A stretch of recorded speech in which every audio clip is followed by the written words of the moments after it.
పోడు భూములకు పట్టాలివ్వకుండా రాష్ట్ర ప్రభుత్వం తీవ్ర జాప్యం ప్రదర్శిస్తుందని ఈ చర్యను తీవ్రంగా ఖండిస్తున్నామని కులాం హక్కుల పోరాట సమితి అధ్యక్షులు కొడప సోనరావు అన్నారు.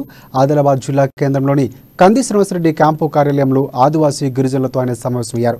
అడవిపై ఆధారపడి జీవనం సాగించే ఆదివాసుల మనుగడ రోజురోజుకు ప్రశ్నార్థకంగా మారుతుందని అన్నారు. కొందరు వనరులన్నింటినీ కూడా కొల్లగొట్టడంతో ఉపాధికి విఘాతం కలుగుతుందన్నారు. ఆదుకోవలసిన కేంద్ర రాష్ట్ర ప్రభుత్వాలు ఆదివాసుల సంక్షేమాన్ని విస్మరిస్తున్నాయన్నారు. ఇక గొల్ల కుర్ముకుల మాదిరిగానే ఆదివాసీ గిరిజనులకు సైతం ఉపాధి అవకాశాలు కల్పించాలని డిమాండ్ చేశారు. లేని పక్షంలో పోరాటాలు ఉధృతం చేస్తామని హెచ్చరించారు.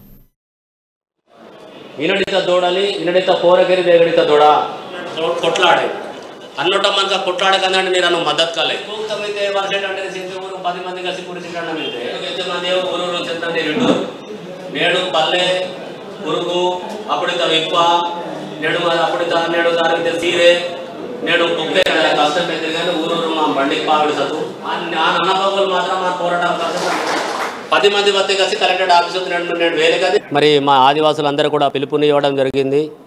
ఈ సందర్భాల్లోనే మరి మొన్న జరిగినటువంటి సంఘటనలో మరి దీనికి ఆదిలాబాద్ జిల్లా వ్యాప్తంగా బంద్ పిలుపునివ్వడం జరిగింది. మేము ఎందుకు ఈ ధర్నా కార్యక్రమం చేయాలనుకున్నామంటే గతంలో మాకు అడవిలో వనరులు ఉండేవి.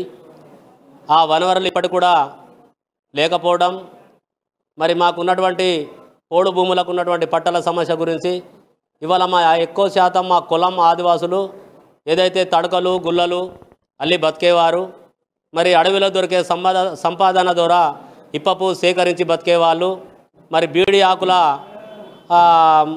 ఆకులు సేకరించుకొని వాళ్ళు ఆ కూలిగా తీసుకునేవారు. ఇవన్నీ ఏమి లేకపోవడం ద్వారా ఇవాళ మా ఆదివాసీ కులంసు అతల